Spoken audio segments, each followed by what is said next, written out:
You don't care how people feel about the ritual. It's about does following the ritual work. Yeah. And so you can fool yourself into thinking there isn't one, but the evidence will be clear.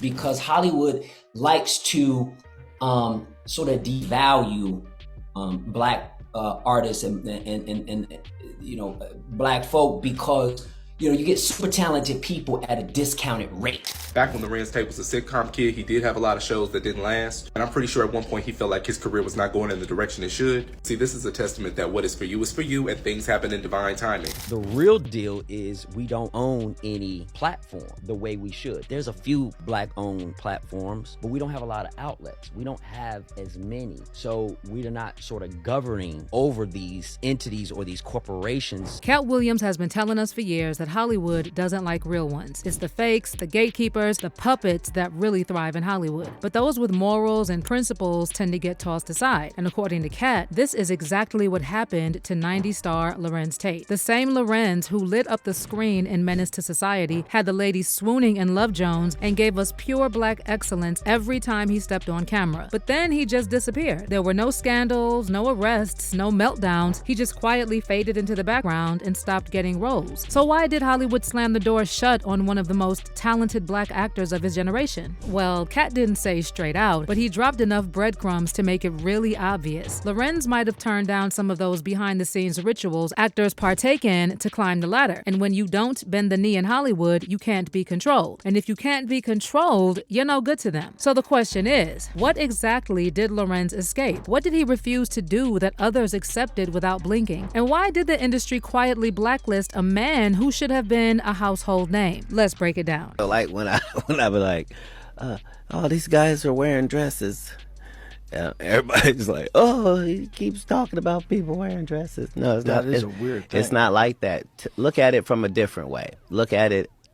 Show me one person that ever wore a dress in Hollywood unsuccessfully. Back in the 90s, Larenz Tate was that guy. You saw him everywhere. He killed it in Menace II Society as a sadistic gang member OG with the short fuse. Then he showed his range in Dead Presidents, playing a soldier-turned-robber with real pain behind his eyes. And this young man has obviously forgotten some very fundamental things like decency and dedication and honor. Everything the Corps taught us. He is a disgrace to everyone that has ever put on that uniform, and I will not permit you or him to use the Vietnam War as a cop-out here.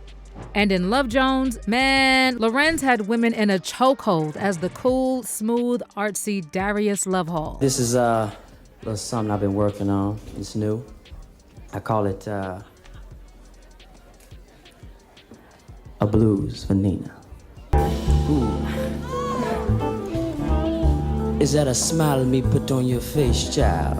Larenz wasn't just a movie star. He was our movie star. Black men respected him, women adored him. He had talent, charm, and wasn't out here embarrassing himself or the culture. He wasn't caught up in drama, didn't have any scandals, and wasn't chasing attention. He just acted, and he did it well. But then suddenly, nothing. No huge fall off, no controversy, no he said what moment. He just kind of disappeared from the big screen. One minute he was Hollywood's next leading man, but then it was like someone hit the mute button on his whole career. And that's the weird part, because usually when a star fades out, there's some big mess behind it. Rehab, lawsuits, a career-ending mistake, but with Larenz, there was none of that. Now, Larenz is still working here and there, but he never got back in that spotlight he used to own. So what happened? Well, let's just say it looks like Katt Williams was proven right once again, because there are rumors that Larenz started turning down certain roles that felt disrespectful and stereotypical, including, you guessed it, cross-dressing roles. Larenz wasn't having it. He wanted meaningful work, but in Hollywood, when you say no too many times, they just stop calling. And let's be real, the industry doesn't want too many clean-cut, talented, confident black men who know their worth and don't need their approval. That makes them uncomfortable. See, Hollywood has always had a cap on how many respectable black men can be in the spotlight at the same time. They'll elevate one, give him the Oscar, the prestigious roles, the long career, but behind that, it's like they need the rest to stay in the lane of sidekicks. Meanwhile, you've got studios throwing money at actors playing the same urban trauma characters over and over. Why? Because just like Spike Lee said, Hollywood is comfortable with black pain and dysfunction. It sells, it's safe, and it doesn't challenge power. Until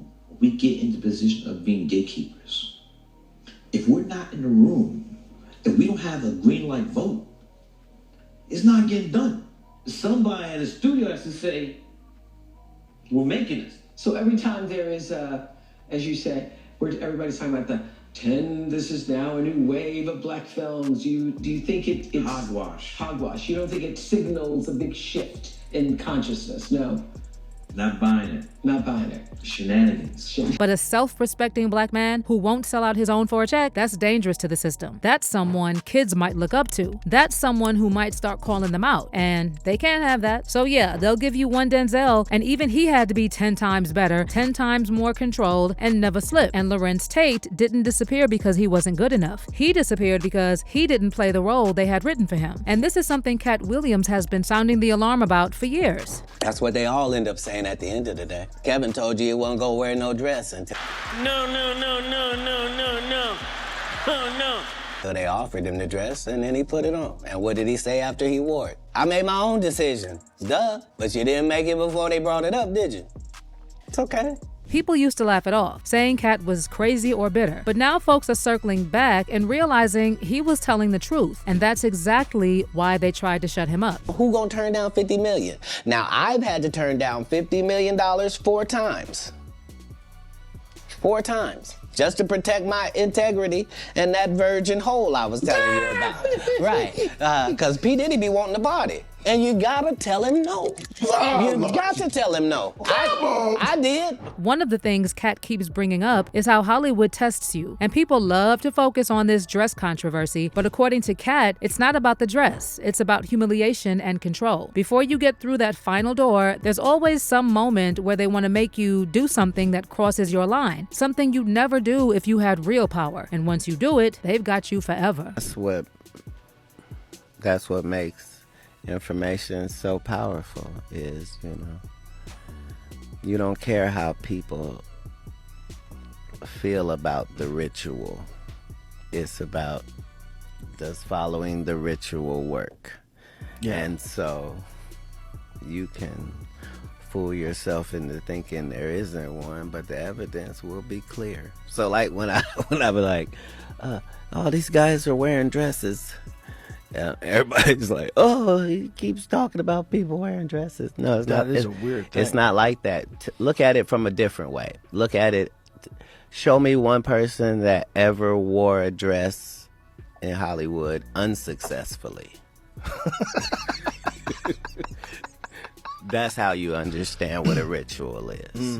But Katt went deeper than that, and he actually connected all this to something spiritual. Basically, he started talking about how the industry isn't just corrupt, it's dark. And he connected this whole dress ritual thing to the rumors about Baphomet worship among the elites. According to Katt, it's not just about putting on a dress for a role. It's about sacrifice, control, and submission to a power that goes way beyond Hollywood. 20 years ago, I knew that transgenders was gonna be a thing. It wasn't because I was a prophet. It's just I had gotten so much information that I understood that things are secular. So I understood that the earliest I had seen that word transgender was Baphomet, the transgender.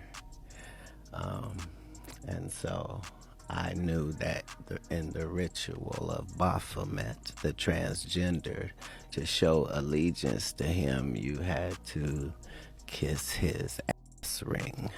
Really? And it said both of those things. So I knew that both of those things would become popular in the future. Now, connect that to Larenz Tate. This is someone who had the talent, the look, the respect, everything. But he just disappeared. Not because he wasn't good enough, but because he probably got to that door and walked away. Larenz himself hinted in interviews that he didn't fall off. He walked away. He refused to sell out and didn't take the bait. But see, Larenz didn't just walk away from Hollywood's game. He also started talking and saying the kind of things that make the industry uncomfortable. He spoke out about something most black actors are pressured to stay silent about, the pay gap. gap. Despite all the talk about diversity, equity, and inclusion, Larenz made it clear that Black actors are still being underpaid compared to their white counterparts, even when they bring the same talent, same box office draw, and audience loyalty. We work twice as hard to get twice as less as our counterparts, right? And that being said, we're not valued. I believe we're supposed to be valued. So those budgets are really important for us so that we can have the kind of quality that we can present to the consumer. And the smaller the budget, the more creative you have to get. And we don't have resources oftentimes as our white counterparts. And this is the kind of truth Hollywood doesn't want aired out. They expect Black actors to be grateful to take what's offered, smile for the cameras, and never question the system. The second you start speaking on more fairness or power, they start pulling strings behind the scenes. Just ask Taraji P. Henson or Monique. The moment they spoke up about being undervalued and underpaid, they were labeled difficult, ungrateful, or hard to work with. Meanwhile, white actors can negotiate for millions and get praised for knowing their worth. And I heard on the street, Taraji, you had the audacity to say you're thinking about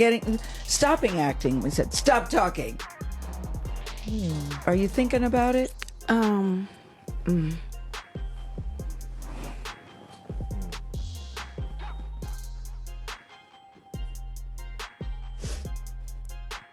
just tired of working so hard, being gracious at what I do, getting paid a fraction of the cost. I'm tired of hearing my sisters say the same thing over and over. You get tired.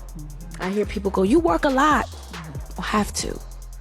The math ain't mathin'. But Larenz Tate didn't stop at talking about just paychecks. He also pointed out that just putting Black faces in leading roles and cutting them a check isn't enough. The real problem is who's behind the camera, calling the shots, picking which stories get told and which ones never see the light of day. As long as that power stays in the same hands, nothing changes. Because representation without control is just window dressing. Deal is we don't own any platform the way we should. There's a few Black-owned platforms, but we don't have a lot of outlets. We don't have as many. So we're not sort of governing over these entities or these corporations to say, hey, you guys have a great story, y'all want to tell it, and there's money to be made, come here. So when we do find those places, everybody's trying to go through one keyhole. Everybody's trying to go through one tunnel. And even when you go to non-Black owned places, they'll tell you to go over there because they have to find value in what we do. And that's changing quite a bit as we're making it very clear. But Larenz Tate didn't sell out, and that's exactly why they erased him. He didn't play the game, didn't bow down, didn't trade dignity for deals, and the price, they cut him off. Most offers dried up. Big studio roles stopped coming in. Media stopped covering him. He went from leading man to ghost, not because he lost talent, but because he wouldn't let himself be controlled. Historically, Hollywood has always taught us we don't translate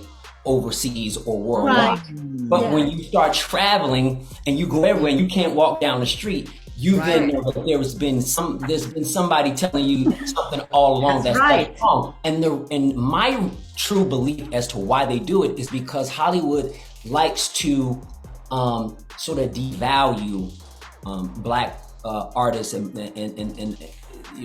Black folk because you get super talented people at a discounted rate. You get a super Hollywood likes to get really talented Black folks and get them at a discounted rate. Only, certain superstars that can hit that level that they would feel like they would put a machine behind.